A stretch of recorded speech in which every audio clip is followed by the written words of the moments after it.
मैं थोड़े शब्दों में अपनी बात बताना चाहूँगी। एक क्लास में एक टीचर आए, अपने बोर्ड पर 2 वर्ड लिखे, एक इल्यूज़न एंड एक ट्रूथ, और बच्चों से पूछा, बताओ बच्चों, what is different between illusion and truth? सत्य और भ्रम में क्या अंतर है? बच्चों ने अपने-अपने तरीके से उत्तर दिया। एक बच्चे ने कहा, सर, आप हमें पढ़ा रहे हैं, यह सत्य है, परंतु जो आप पढ़ा रहे हैं वह हम सुन रहे हैं या नहीं, ये आपका भ्रम है। कई बार ऐसा होता है कि व्यक्ति भ्रम में अधिक जीता है, में जीता नहीं है, भ्रम में अधिक जीता है।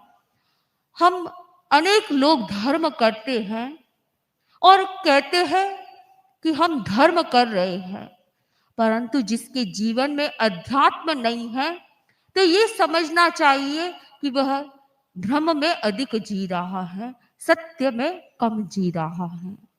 क्योंकि अध्यात्म का मतलब क्या है? अध्यात्म का मतलब है, भगवान ने कहा है, धर्म क्या है? अहिंसा, संयम और तप, यह धर्म है। तो अध्यात्म क्या है? अहिंसा, संयम और तप, यह अध्यात्म है। जिस व्यक्ति के जीवन में अहिंसा नहीं, संयम नहीं, तप नहीं, उसका मतलब वह रिचुअल्स तो कर रहा है, परंतु वह स्पिरिचुअल नहीं है। अर्थात वह सामायिक करता है, माला फेरता है, त्याग प्रत्याकार करता है, परंतु उसके जीवन में अध्यात्म नहीं है।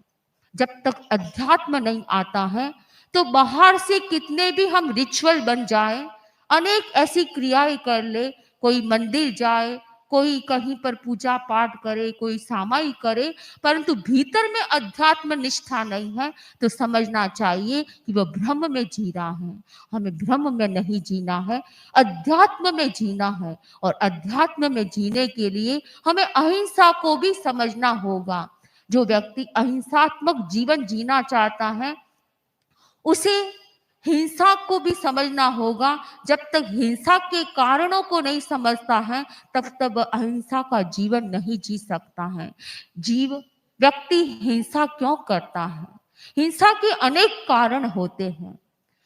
हिंसा का कारण है गरीबी, अभाव। जब घर में समृद्धि नहीं होती है, धन दौलत नहीं, परिवार को चलाने के लिए पैसा नहीं होता है, व्यक्ति हिंसा कर सकता है।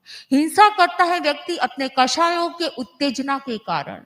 क्रोध, मान, माया, लोभ, ईर्ष्या, ये सब ऐसे कारण हैं जो हिंसा को पैदा करते हैं, हिंसा के ये जनक हैं।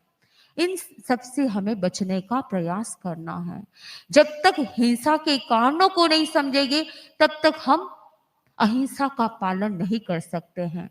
भगवान महावीर का तो संदेश है कि जो व्यक्ति अहिंसा का पालन करता है, वही शांति का जीवन जी सकता है। परम पूज्य आचार्य श्री महाप्रज्ञ जी ने एक गीत में भी सुंदर लिखा है, शांति का संदेश, शांति का संदेश, देखने का कौन बदले, सोचने का कौन बदले, शांत हो आवेश, शांति का संदेश, शांति का संदेश।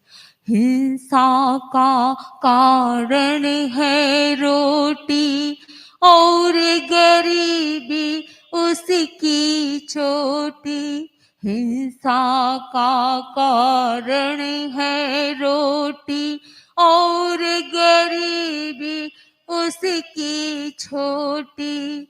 जब हिंसा करता है मानव, शांत नहीं आवेश, शांति का संदेश, शांति का संदेश। तो हमें हिंसा के कारणों को समझकर अहिंसा का जीवन जीना है। और एक गृहस्थ होने के नाते पूर्ण अहिंसक नहीं बना जा सकता है, परंतु कुछ अहिंसा का पालन किया जा सकता है। अहिंसा के कारणों को हमें अहिंसा को समझना है, अहिंसा का जीवन कैसे जिया जा सके। परम पूज्य आचार्य श्री तुलसी ने लिखा है, बचे अनावश्यक हिंसा से बचने का प्रयास करना चाहिए। हम पूर्ण रूप से अहिंसक तो नहीं बन सकते गृहस्थ होने के नाते, परंतु अनावश्यक हिंसा से बचा जा सकता है। दूसरा बताया, आक्रामक वृत्ति से बचने का प्रयास करना चाहिए। कायिक, वाचिक और मानसिक हिंसा से बचने का प्रयास करता है वह आक्रामक वृत्ति से बच सकता है।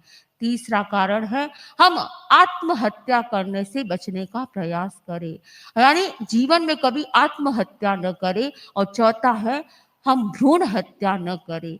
ये चार कारणों को ध्यान दिया जाए, ये चार बातों पर जो व्यक्ति ध्यान देता है वह अहिंसा का पालन कर सकता है, और जो अहिंसा का पालन करके एक गृहस्थ भी उच्च कोटि का जीवन जी सकता है। आपने मेरे से पूर्व साध्वी प्रमुखा जी को सुना, अनेक प्रकार की शिक्षाएं आपको प्राप्त हुई। परम पूज्य आचार्य श्री ने भी आपको बहुत अच्छी तरीके से समझाया है। आपके जीवन में 12 व्रतों की साधना हो, सुमंगल साधना को अपनाया जा सकता है, और 11 श्रावकों के और अनेक ऐसे नियम हैं, 14 नियमों को चितारा जा सकता है।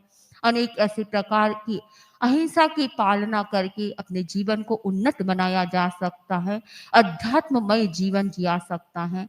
हम आपसे यही चाहते हैं कि गृहस्थ जीवन में रहते हुए भी अनावश्यक हिंसा से बचने का प्रयास करें। और मैं इतना ही कहना चाहती हूँ, अनावश्यक हिंसा से बचकर आप अध्यात्ममय जीवन को उन्नत बना सकते हैं। इन्हीं भावों के साथ ओम।